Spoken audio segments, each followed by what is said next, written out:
Hello, everybody, and welcome back to another episode of the Cinema Wave Podcast here at the Culture Wave Media Network, and we are back once again to discuss Episode 6, episode titled Zero Friends Again, from Star Wars' Skeleton Crew. I am one of your hosts. My name is Darian Scalamoni. I am joined, as always, by Mark Jacobino. Hey, Darian. Arg. We're back. We got. So after this episode, we got 2 episodes left. Mm-hmm. We will be recording, which means it's probably going to be an earlier release, episode 7 next week. So look out for that a little bit earlier than usual. But this is the follow-up to what was probably the most impactful episode of the series with episode 5, with the, spoiler alert, heel turn that we see with Jod. And we get a lot more of the kids this week, which I don't know if we were expecting that necessarily. We got a little bit of Jod stuff, but we have sort of a little bit of friction between the kids for the first time since probably the beginning. I mean, we're seeing it throughout with Wim and with Fern, but now we're getting it with Fern and KB in this episode. I know KB is a character you wanted to see more from. Did you feel like it was satisfactory finally getting more of KB's character in this episode, especially when they split off between KB and Wim and then Neil and Fern? Yeah, I appreciated that they did new pair-ups for this week. We were kind of used to Wim and Neil leaning on each other and KB and Fern leaning on each other, but it was nice to see a new dynamic for both characters. I think it maybe could have been a little cleaner of a way that they set up how the characters split up, but I appreciated that they really dove into everyone's weaknesses, especially Fern and KB's, and KB needing to speak up for herself more, because we see that she is kind of subservient to Fern throughout the show, and I think they did a great job of just showing that and not telling that, and I think it was very natural for her to be like, you know, I never wanted to stand up to her, and I always kind of trusted her to make the right decisions for us, but I need to stand on my own 2 feet, and I think there was a lot of nice lessons in there for people to take, especially kids, like, you can be different, and that's a good thing, and you should lean on those differences, and you shouldn't try and hide them or hide your weaknesses. Like, all of it is kind of a part of the life experience, and picking your friends is important because they should uplift you. They shouldn't put you down. And it was a nice reunion at the end of the episode when her and Fern come back together. 100%. I think it's also important that they give that background too of just that feeling that KB has, though, if she was to stick up to Fern, that she felt that isolation, and why it is still important to seek out your own individuality as a person. And, you know, like, the right people will find you just if you are who you are. I also like that they split them up, because I felt like the interactions between KB and Wim added a lot more for those characters for me, when I felt like the last couple weeks too, we've been like, oh, I liked Fern in this episode. Neil got a spotlight. Like, we haven't seen KB and Wim kind of have a moment. And the fact that the writers were able to bring them together in a moment, especially in a moment that could be something that could be traumatic for kids, really, genuinely. But it's also a moment of crisis where you see that Wim is really good under pressure, when we haven't seen Wim good under pressure throughout the series. So I like the pair up between the two of them. I think you get a lot more of a sense of who KB is as a character, and I think that all the kids do a great job, but I think Kiriana Crater, who plays KB, has been superior in terms of carving out who her character is. Did you feel like there was something more to what we saw with her this week, and the interaction with her and Wim? How did you feel about that whole sequence? Yeah, no, I really liked it. I think she's been able to do a lot of subtle work where the other characters are a bit more tropey in a way. But I really like the scene because there's that one moment where, you know, Wim saves the day. He is able to follow her directions. They get everything all sorted out with her her system in her head. You know, obviously she had some sort of traumatic accident that left her kind of, I don't know, robotic. Part robot, kind of like the guy in Empire Strikes Back in Cloud City. He's the guy with the kind of the same headpiece. So I appreciate that kind of nod to original trilogy stuff.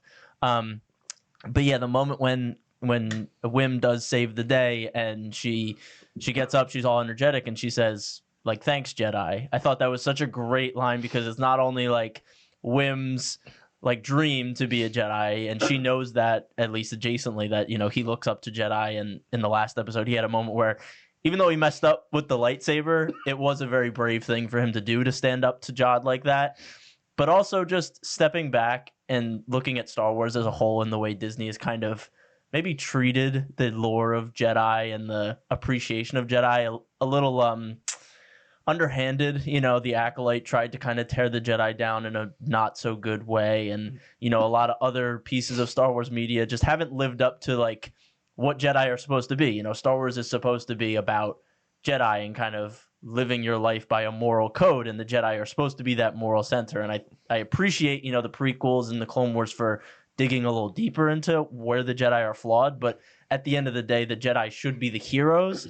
And just seeing her say that and it meaning the world to Wim and meaning the world to us as Star Wars fans, it was like a little emotional for me. I appreciate it a lot because, you have those moments in Mandalorian Season 2 where Luke Skywalker shows up at the end. I think everyone in the fandom just like had a sigh of relief and a lot of gratitude for that type of moment because it's like, yes, this is what we want to see the Jedi as. We get that they're flawed, but at the same time, it's like, this is the culmination of Star Wars. So that moment was like huge for me. So I really appreciate that. One of the things I thought about with this episode, I don't know if you feel similar, is that I felt like it was something I don't know if you brought it up last week. I think you brought it up the week before that. But we were discussing about the conveniences of the show, right? And I thought this episode was also loaded with conveniences, but you talked about it in that episode, and I think this episode really embodied it for me. You ignore so much of the conveniences with this show in particular because it's the first time it feels like they're actually trying to make you care about characters, where it feels like across time, like Acolyte's an obvious example. Book of Boba Fett is another one. Obi-Wan. I mean, you can even make the case for a lot of moments in Ahsoka. Yeah. They don't really dive deep enough or give the characters depth to make you understand and feel for them as characters, where you could let other things kind of go by the wayside because you're like, I connect to these characters. It could be for a lot of different things, right? Like, this is not to go off course a little bit, but I just reviewed a movie on the channel a couple days ago with Mikey and Vinny, A Complete Unknown, all about Bob Dylan. And so much of that is based in how they're able to craft these characters to make them, and they are based on real people, but make you feel more for the characters that some of the other conveniences or the obvious things that they play into that are tropey, you can kind of leave it off to the side because you're like, they're still doing a really good job of making me understand and feel for these characters. With these kids, week by week, I think you're starting to understand and feel for them more and more and more, which is emblematic of just a good TV show, which we've talked about for so long with Star Wars. But do you feel that in the same way that it's at least something where week by week you're like, okay, you're not as nervous for what's going to come because we have an established sort of baseline of where these kids are and who they could eventually become? Do you feel that? Yeah, the Complete Unknown review is very good, by the way. I didn't get all the way through it, but I got like 20 minutes in. It was very good, guys. Mikey's producing. He did a good job too.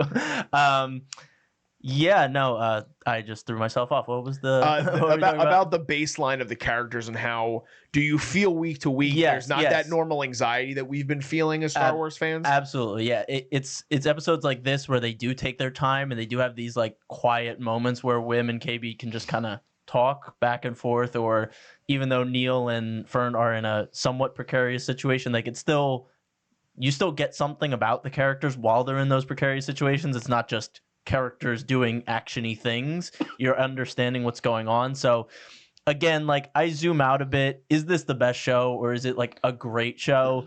I don't know if I'd say that. I think, when you compare it to previous Star Wars projects, it looks great. But maybe if you zoom out and you watch a lot of TV, you look at Skeleton Crew and you say, it's good, it's enjoyable, but it's probably not as good as it could be. Yeah. But I think because Star Wars has been in such a rough state, when you get something like this, that's such a breath of fresh air with characters and having great character moments, and something we could talk about later when we get into Jod's story. We'll get to that. But yeah, it makes me forgive all of the stuff where it's like, oh, that's nice that the ship they need to get to gets carried down by haulers so that they can jump right onto it, and then they can control the haulers to get to Wim and KB. Like, yeah, that's all. Like, okay, if that was in an Obi-Wan show, if that was in any of those shows, I'd be like, I'd have a 5-minute segment on my podcast like, yo, what the hell is this? This is so cheap. This is this is so underwritten. But for this, it's like, no, it's like kid fun adventure, kids I care about, everything that's going on, like, I enjoy seeing. So that's how it lands for me. Well, I was gonna say that I like you brought up the leaving room for the characters to breathe. Yeah. And though these are young kids, the direction, and I've talked about the direction week by week every single time because I am impressed with how natural it feels as just a regular TV show, but they're treating the kids like they're adults. Right. Like the way they're treating the characters is with care. And Bryce Dallas Howard returns to direct this episode. She's now a veteran in Star Wars television. Yeah. But that's the thing that week by week I'm just I don't even know if impressed is really the word because we've seen it before, but it's something where, like you said, it feels like familiar. It feels like a breath of fresh air. It feels like it's something where you're like, okay, I can hang my hat on this week by week, and I know I'm going to at least get a good episode of TV every single week. You can at least get something good. That's where our base level is at this point. Yeah. But I did feel that, like you were talking about, if that happened in an episode of Obi-Wan, right? With Obi-Wan, what you wanted from that show, I don't want to speak for you, but I'll speak for me, and then you can bring it back. You're probably right. What you want from that show was a character-driven story with Obi-Wan, and eventually, once we got confirmation that Vader was going to be in it, you wanted Vader and you wanted Obi-Wan. That is not what we get in that show, and I think that's massively what hurts the show, because when you get those character moments, that's when the show works. And when you start to divide between other characters, or you're trying to do all those things. At the end of the day, this story gives you the kids at the forefront, always, constantly, and it's about them as characters, and the overall story surrounds it, and you can follow it. But it's simple enough that week by week, you're like, okay, we didn't come for Skeleton Crew for character moments, but we're very happy that week by week they're building off of the characters. It's something, I probably sound like so dumb right now. Like, this is TV 101, but this is like what it takes for these stories to take off, especially when you're trying to place them in the center of science fiction. Like, it needs to feel grounded, because if it doesn't, you just get either exhausted by the overall world, or like even those moments, like you were talking about, like jumping on the freighter, like, to me, I was the same thing. I was like, well, that's convenient, but like, I don't care. Yeah. Because the character moments is what is bringing me back week to week. Right. And I could look at the show and I could say, all right, I think it's a good episode, but I could look back at specific moments in the episode and say, well, this was really pivotal for KB's character because this. This was pivotal for Wim because he gets a moment where somebody in his life finally calls him a Jedi, giving him a little bit more belief in himself going forward. Yeah, it's simple, but it works, and that's fine. That's really like all we're asking for, which is crazy. But this was a necessary episode for the focus on the kids, because we need to show that they're able to at least navigate some situations without an adult or without anyone helping them in this galaxy that they're lost in. You know, they need to show some independence, and that's what this episode, I think, was focused on doing, which was good. Let's jump to the Jod stuff. You brought it up which before. Was cool. We get a real Jod eventually. The next time we see Jod, he is popping out of, I guess it's like a sewage. Yeah, I guess, popping right out, and he's just wrapped up in garbs of jewels, like necklaces and gold chains and all these things. And he's caught by Urkel himself, who's just sitting there waiting for him with a gun on. That's Urkel? That's the guy who plays Urkel. You didn't know that? Really? No. Yes. Yes. No. What's the actor's name? Jaleel White. Thank you, Mike. That's hilarious. Jaleel White plays one of that, like, probably like the right hand pirate of our wolf villain. But he's waiting there for him. We got Kelly MacDonald again. We see her again. Basically the one that called them. We kind of get that indication last week. But they say they're going to take him in. He has this funny attempt of SM-33. He's like, get him, SM, and then they just immediately disable him. And then we eventually get this big moment on the ship with Jod where they give him there's this older woman off to the side. She kind of looks like a Viking, and she's basically like, do you remember what it was called? It's like something in the pirate code, like you have a last-ditch attempt to kind of sway the opinion of the crew. I forget exactly what it was called, but that's a great way of describing it. And he has this big monologue, and he does a lot with that monologue, and obviously it's a big moment for the character. It's a big moment in the episode. So your thoughts on it are what exactly? Yeah, it did so many things well. It made Jod, again, like someone you appreciate as a charismatic character, a leader to some degree. And it created lore for the Star Wars galaxy. You know, he starts singing this pirate song, and it's this legacy of this captain and where he was going to at, and it's in the song. And all the crew, you know, you have that communal feeling that, you know, they know the story. Everyone sings the song when he starts to do it. It's all just like, yes, it's not just like a save me. I know I can get you all rich. Like there's more to it. There's more meat to it. And what I was kind of alluding to earlier is he goes up to different crew members, calls them by their name, and they each get like a moment to be a character, which again, I hate going back to other Star Wars shows, but in The Acolyte, there were side characters that literally were just window dressing. Like they didn't matter. And Andor was amazing because every single character, no matter if it was the shop owner's kid who ends up throwing the bomb that starts the revolution on Ferrix, to anyone else and of the main characters in Andor, everyone mattered to some degree. And this show is taking the time, not to Andor's level, but those characters, they're like, oh, you wanted to own a farm. Okay, well, you can do that times a million. Goes up to the other woman. You wanted to be like the leader or commander of a ship. After this, you can have a ship and all that. It's like, and each of them get a moment. It's like, yes, thank you for building this out. And he makes a good case. I mean, and we get the great ending where they, shove him up against the airlock. Like, just remember, if you mess this up, like we're sending you out the airlock. So it's just a great scene from so many different levels. And I don't know if it's my favorite scene. It might be my favorite scene of the episode. But yeah, I just think it did so many things right. I agree. I think that, the big thing for me too is, but when you're talking about building out those other characters, like we don't know those characters by name. He says them in the episode, but it's not like we're going to remember the characters' names. But I think of it to like where you think about how nowadays, like so much with spinoffs, or if you're trying to do anything in IP driven things, right? You're just kind of plucking like what was Gina Carano's character in Mandalorian? Oh, yeah. You know what I'm talking about? Yep, that character. Yeah. Mm-hmm. She was going to get her whole spin-off because she was a supporting character that got a little bit of story. People were like, oh, she's a badass, so let's give her a show. Doesn't always work, right? This is outside of the world of Star Wars, but it's like Better Call Saul is a show that exists because Saul Goodman was a character, and he's more of a supporting character than these other characters, but it's really establishing a relationship for these characters where you want to learn more about them.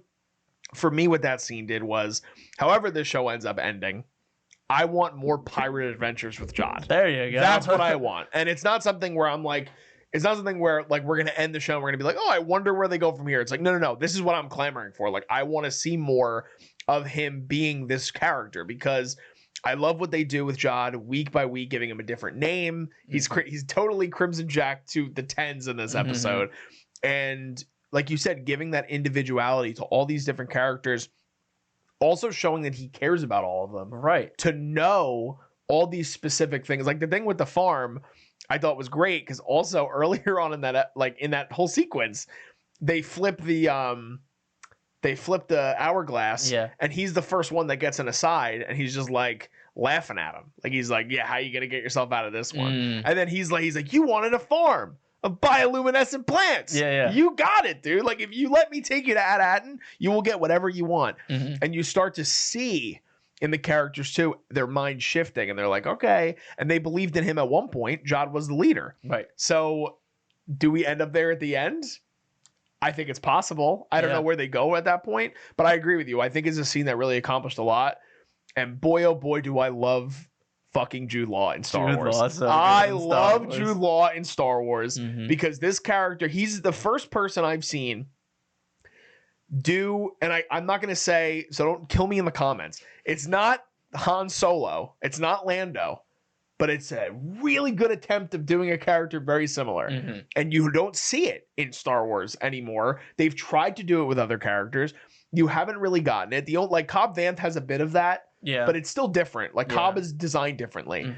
With Jod's character and Jude Law in particular, like I want to see this character live in Star Wars. Like this is one that I'm like finally excited for, and I haven't felt excited about a character probably since Cobb and the character that already existed that I loved. Now I'm forgetting his name. The villain. You really love him a lot. I know, I'm an asshole. You know what I'm talking about? Balin. No, not even Balin. No, not Balin? No, in Din Djarin? You love Din? No, I love Din too. This is so bad. He's in the animated series. He's like the cowboy, the villain cowboy. Oh, Cad Bane. Did you say Cad Bane? No, I didn't. Okay, Cad Bane. But like Cad Bane was that character. I was like, dude, this character's awesome. Like the design is sick. Like Jod is the first character I felt that way. Do I have a show for you for Cad Bane? I know. That's what I'm saying. I have to watch. But yeah, no, I'm really excited to see. Like I thought, like you said, this episode was really simple in its execution, but it really sets the floor for the final 2 episodes. Yes, I think it gets us really excited for what's coming forward, and now we're on, like, the only thing there is left to do now is they're going to Atten. Like, the kids have the coordinates, they know they're going there. Like, we can't really get another buffer episode. I know. I can't imagine. And Kerry Condon, nowhere to be seen. So that was my follow-up question. Yeah. I guess we could kind of wrap up unless there was anything else in this episode, but that's pretty much encompassing all that we see in this episode. It's the shortest episode. I think it's like 34 minutes. That's surprising. I didn't feel like it was the shortest. Yeah, I felt like it could have been like a 42 minute episode, but it comes in, I think, at like 33 minutes, something like that. Yeah. Again, good storytelling. You don't feel the runtime. Yeah. But we still are waiting for something pivotal with the parents. Mm-hmm. Anything? Do you have any semblance? Like, we have to get something next week, I'm assuming, right? Yeah, I mean, my guess is the kids show up and they're obviously not equipped to fully take down this governmental authoritarian situation, and the parents can to a degree because they're inside it. So I think they'll have to play some role of the kids are about to get caught, or the kids are going to get, like, they're going to be on the radar and they're going to have to sweep it, or they'll have to kind of cover for the kids, something along those lines, where the parents are doing something on the ground that's helping the kids in space, and then when the kids get to the ground, that's where we're gonna really get the parents' involvement, because ultimately, like, the kids aren't looking for the treasure, they're just looking to get home. Exactly. And Jod is looking for the treasure, and Yeah. the treasure isn't like it's not really a treasure, it's like just the institution of the mint creating credits. So it's very interesting where they could go with these last 2 episodes, because it's like, do the kids come home and do they want to defend their homeworld and the treasure against Jod, or do they want to get back at Jod for abandon? Like, there's a lot of ways they could go with it, and I think that's exciting because you don't know what they'll do. Yeah. Also, with that, like, we know that we are so assuming there has to be a leader of Atten that we're not seeing. Yep. When do we get that reveal? Like, do we get it at the end? It's possible we do. It's probably not going to be something in which I have a theory. Mm-hmm. Go ahead. Especially coming off of this episode, because it's hard to just think, like, we're not going to get a reveal of an iconic character in Star Wars. Yeah. We can't at this point, I don't think, or else it's kind of it would be cheap. Like, you know what I mean? It would feel cheap, and it would not be great.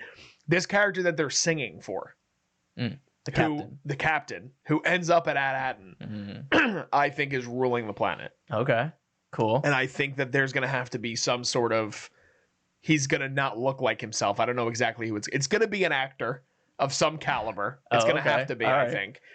To, like, they've kept it secret. Yeah. Okay. And I think that actor would have came in as a pirate to Atten, discovered the mint, made himself rich, engulfed the planet around him, and was keeping everybody else out. Interesting. Yeah. That's where I'm leaning right now. I like it.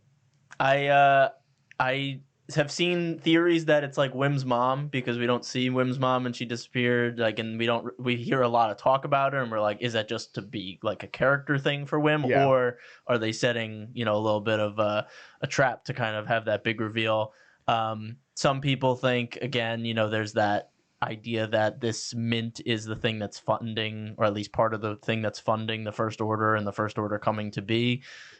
Is the leader just someone within the Imperial Remnant, something like that? Some people theorize that it's just like a droid that's just following programming from back in the Old Republic, and that's why all these droids are kind of hive mind together. So I think there's a lot of cool things they could do with it, but I just want more Kerry Condon. Like, I know what's going on now that you're saying the Wim's mom thing. I'm like, what if the pirate is also Fern's dad? Do we have any hints into Fern's father? No, well, I feel like I haven't heard anything. I don't think he exists. Like, similar to like Wim's mom sort of thing. Gotcha. But that could be an interesting way also of how Kerry Condon ended up in a higher position. Right.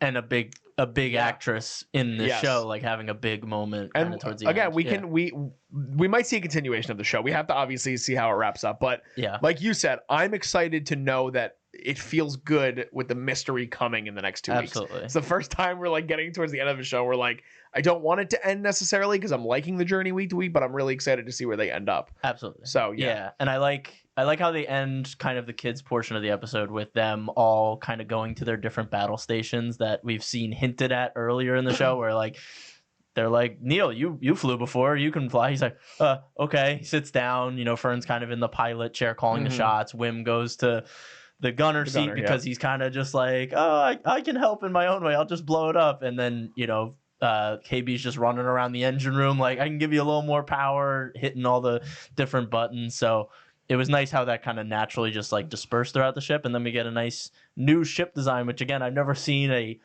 ship molt like this before, which came out of a cocoon. Yeah, it was interesting. It like got rid of its skin, and I was like, that's very interesting. And at least they set it up earlier, so it wasn't just like a cheap kind of Deus Ex Machina. It's like, oh well, actually the ship is just one shell, and there's a brand new ship under it. They said like, don't push this button, it explodes like the entire hull. Like, don't do this. So again, TV show, set things up, pay off later. It's a well-produced television program. Yeah, that's what it is week to week. But I agree. I think that it's previewing the future for these characters. Yeah, with these globe trotting, galaxy jumping adventures where they might be in their own ship, and we grow with these characters and we see things happen from there. But we'll see. Yeah, I mean, that's at least setting something up.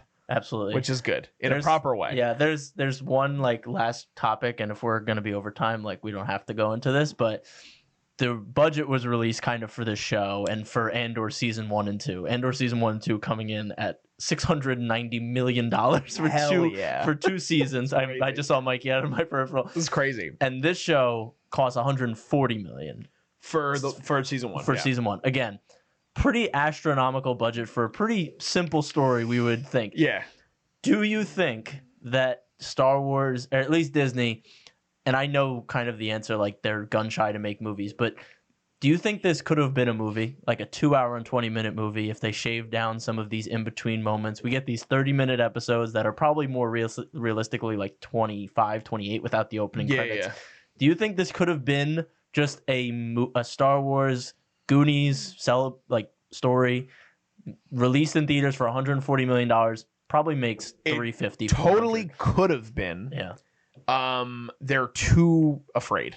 Yeah. They're definitely too afraid to put unknown characters in theaters. And I still think, especially based on what I was just saying, I don't think we're going to see a familiar Star Wars character by the end of the show. Like by the end of the season, it's not going to be anybody that is important, whether it's in the prequels, whether it's in, and again, I don't know timeline wise where this falls, but like I had said to you, I thought I had heard maybe that they were saying it was going to be connected to Mandalorian and all that stuff.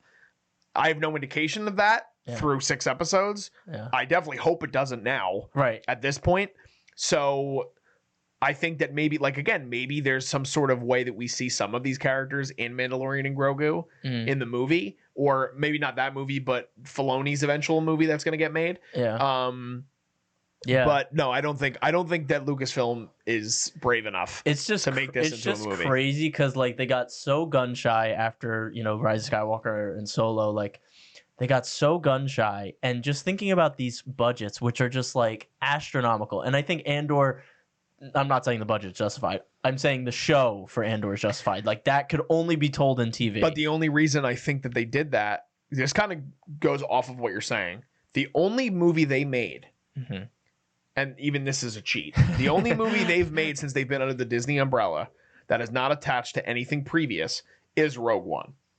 They still connect it to the original trilogy. Right. And they are banking a show on a character that was established in that movie, so they feel justified in giving it that budget. That's how I feel about it. Right. You're coming from a place with Skeleton Crew that there's nothing. I mean, even Mandalorian, you're basing it off of the end of that first episode. You're getting a baby version of Yoda. Yeah. They're so afraid, dude. They're so afraid, and Acolyte made it so much worse. Didn't help. Did not help the cause at all. Yeah. So I do think it was smart. One smart thing they've done is that when they made Acolyte and they were making this at the same time, they took 2 separate entities that were completely unknown and they set them in different parts of the timeline to see where they could go. Right. And that's why I think they're doing what they're doing. Do I think $140 million for a television show is justified? Absolutely not. Absolutely not. But the thing is, they don't know, and this is all across the industry in general, television, film, whatever. Of course. They don't know how to make anything for budgets anymore. No. Like, it doesn't really happen. So I don't think we're going to see like the Skeleton Crew in theaters anytime soon, because regardless, I think that I haven't seen the ratings for the show week to week. Yeah. But I don't think it's going to be anything astronomical, but I do think it'll grow week to week. And I think it'll be enough for them to be like, all right, we'll greenlight a season 2. And then we'll see. Nothing is going to be as big as Mandalorian has been. Yeah, no. I think my thing was more, I can see there being a 2-hour, 20-minute cut of this show made into a movie, because I do think there are some pacing issues in this show where it does slow down a lot, and I feel like, again, Disney with these 8-episode seasons, like they feel like they have to pad out 8 episodes because they're too afraid to make a movie, when really they have 2 hours and 30 minutes of content that they could make into a movie, but they just stretch it out over 8 episodes because they just don't want to put a movie in the theaters and for it to not make money. But I'm just thinking, like, $140 million, and you don't have to market it for 8 weeks, and it's just one release, and it's Star Wars and Goonies, which, again, I know people aren't like as excited about Star Wars anymore, but I'm just like, I don't see a $140 million Star Wars Goonies movie with a $100 million marketing budget, give or take, for the movie, not making $400 million, at least making them back $100 million. But because, like, right now they're spending 140, and it's like, how do you even know if you recoup that?